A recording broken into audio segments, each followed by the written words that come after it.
Since its inauguration in 1995 by His Holiness Brahmok Swami Maharaj, the mandir has become an integral part of the country's religious landscape and been woven into the very fabric of British society.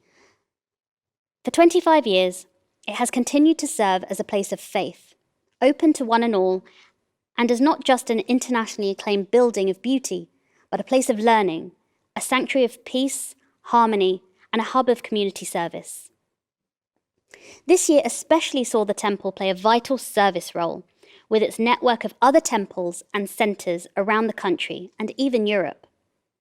Neasden Temple has been able to provide more than 50,000 meals to the needy and vulnerable and supported over 12,800 families in 61 towns and cities during the COVID-19 pandemic. Looking after the health and welfare of our community is central to the ethos of BAPS. We have a wide array of health and social care workers among our volunteers who are committed to utilising their skills in their own time for the benefit of the community. In addition, over the last 25 years, we have been truly honoured by the support, guidance and expertise our charitable partners have offered to enable us to raise awareness about critical health, well-being and social issues important to our community. A community which is often unaware of the support services available, but obtains reassurance and comfort from the guidance that we can provide in a trusted and culturally sensitive environment among familiar faces. Our activities would not be possible without the tremendous dedication of our volunteers, but equally without the ongoing support and understanding of our charitable partners who have helped all ages from the young to the elderly and have remained committed to our cause of serving the community. We would not have achieved such great rewards and evidence of success.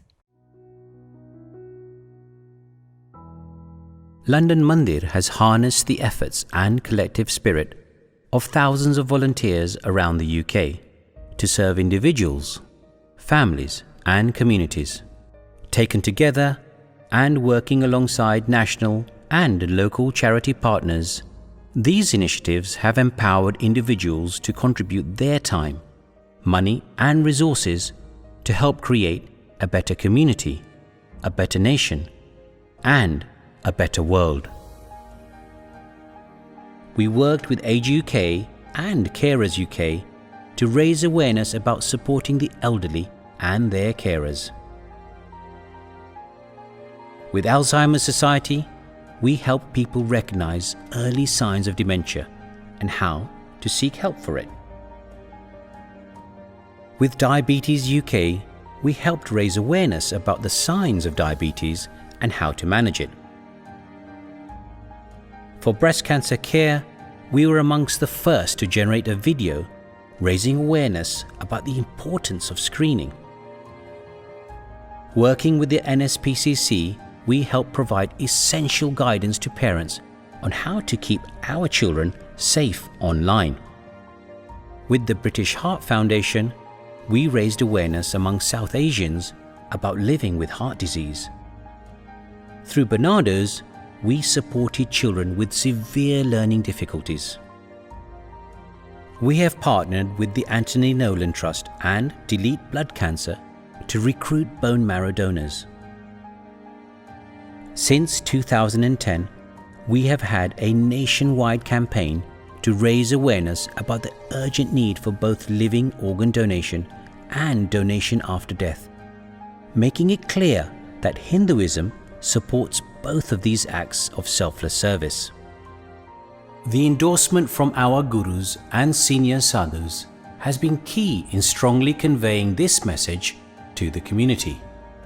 In 2017, our guru, Param Pujya Mahant Swami Maharaj, launched a campaign promoting living organ donation with production of an educational YouTube video and leaflet. Numerous seminars and conferences followed across the country to promote this message within BAPS and other Hindu mandirs. More recently, the Mandir has teamed up with other Hindu and Jain organizations to educate and promote the law change in England on organ donation after death. Those eligible are deemed to have consented to donate their organs after death unless they opt out.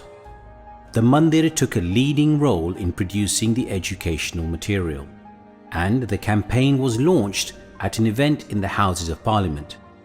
Such collaborative work with other charities and faith groups has led to greater gains for the community as a whole. One of the most important services the Mandir has offered in recent years is the cardiovascular screening in partnership with the Royal Free Hospital. This has been a 10-year initiative run by the healthcare volunteers of the Mandir, along with members of the Royal Free Hospital. People of South Asian ethnicity are at significantly higher risk of death from heart disease. Early detection is essential to prevent deaths. The Mandir is an ideal place for the local community to be tested for signs of heart disease in an environment that is culturally sensitive.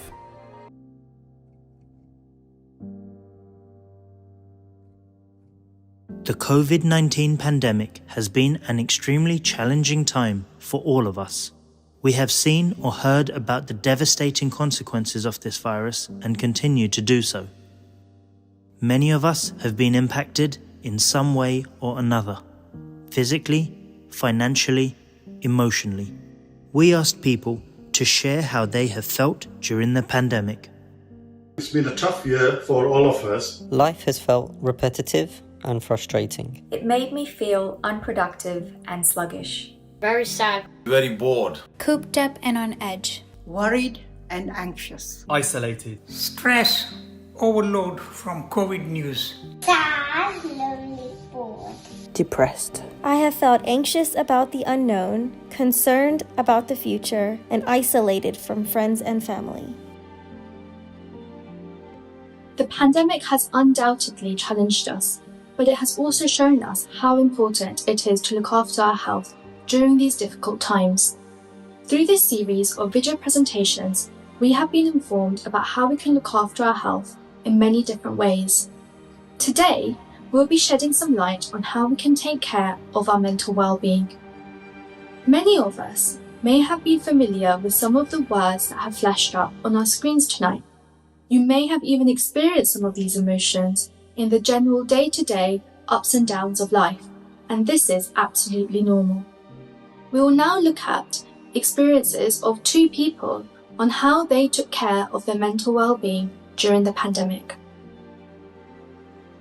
મેં ક્યારેય નહોતું ધાર્યું કે મને આવું થશે. આ લોકડાઉનના સમયમાં 8 મહિના પહેલાં મને બેચેની જેવું લાગવા માંડ્યું. હું ઘરેથી કામ કરતી હોવા છતાં ઘરે બેસીને હું કંટાળી ગઈ હતી કારણ કે હું કોઈને મળી નહોતી શકતી. મને થાક लाग्યા રાખે, ઊંઘ પણ બરાબર નહોતી થતી, જમવાનું પણ મન ના થાય, ભૂખ લાગે ત્યારે સ્નેક્સ ખાઈ લેતી, કંઈ પણ કરવાનું મન નહોતું થતું, જાણે કોઈ વસ્તુમાં રસ જ ના રહ્યો હતો. મને નેગેટિવ વિચારો આવવા લાગ્યા, કોઈ પર્પસ ના હોય ને જીવનમાં તેમ લાગવા માંડ્યું. આની અસર મારા કામ પર થવા લાગી, જેથી મારા બોસે મને ઠપકો આપ્યો. ત્યારે મને જણાણું કે મારે મદદની જરૂર છે. મેં મારા ફિલિંગ્સની વાત મારા ડૉક્ટરને કરી. ત્યારે જાણવા મળ્યું કે આ ડિપ્રેશનના સિમ્પટમ્સ છે. પરંતુ હું એટલી જ નથી જેને આવા ફિલિંગ્સ આવે. ડૉક્ટરે મને દવા આપી કાઉન્સિલિંગને રિફર કરી. ત્યારબાદ મારા મૂડમાં પણ બદલાવ આવ્યો, જીવન પણ નિયમિત થવા લાગ્યું. ડૉક્ટરે મને હિંમત આપી કે મારે આની વાત મારા ફ્રેન્ડ્સ અને ફેમિલી સાથે કરવી જોઈએ. It started with fears and concerns about things. What if I lose my job? What if we can't pay the mortgage? What if we get sick? I couldn't get to sleep properly as the thoughts just wouldn't stop. It affected me when I was working and doing my usual activities. Sometimes I couldn't concentrate and made some silly mistakes at work. Occasionally I'd feel like I couldn't breathe and I got scared that I'd caught the virus even though I didn't have any of the other symptoms. I realized I was panicking and needed to take my mind off the things that were worrying me so much. I started to share with a friend of mine and he said he had similar feelings. we started attending an online yoga class, then catching up after to chat. I also spoke to my wife and we talked through how to manage things. This was very supportive and really took a weight off my shoulders.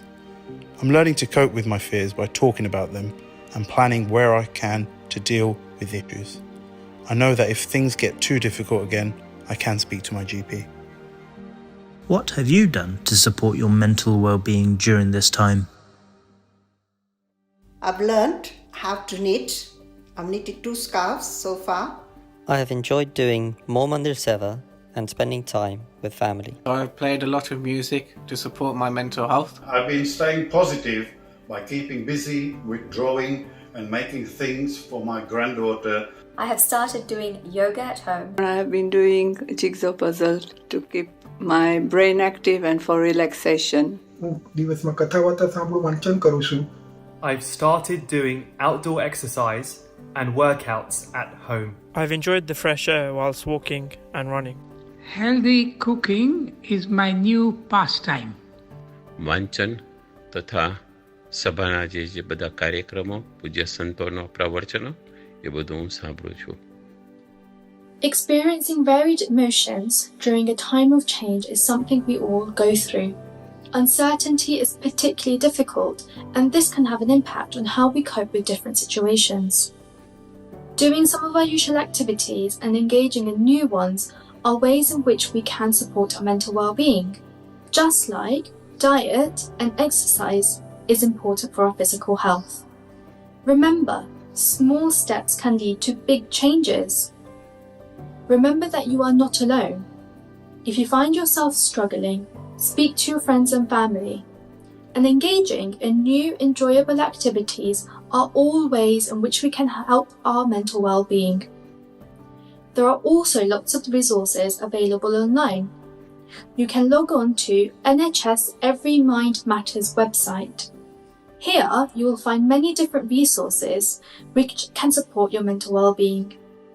You can also refer yourself to IAPT talking therapies, and you can speak to your GP as well.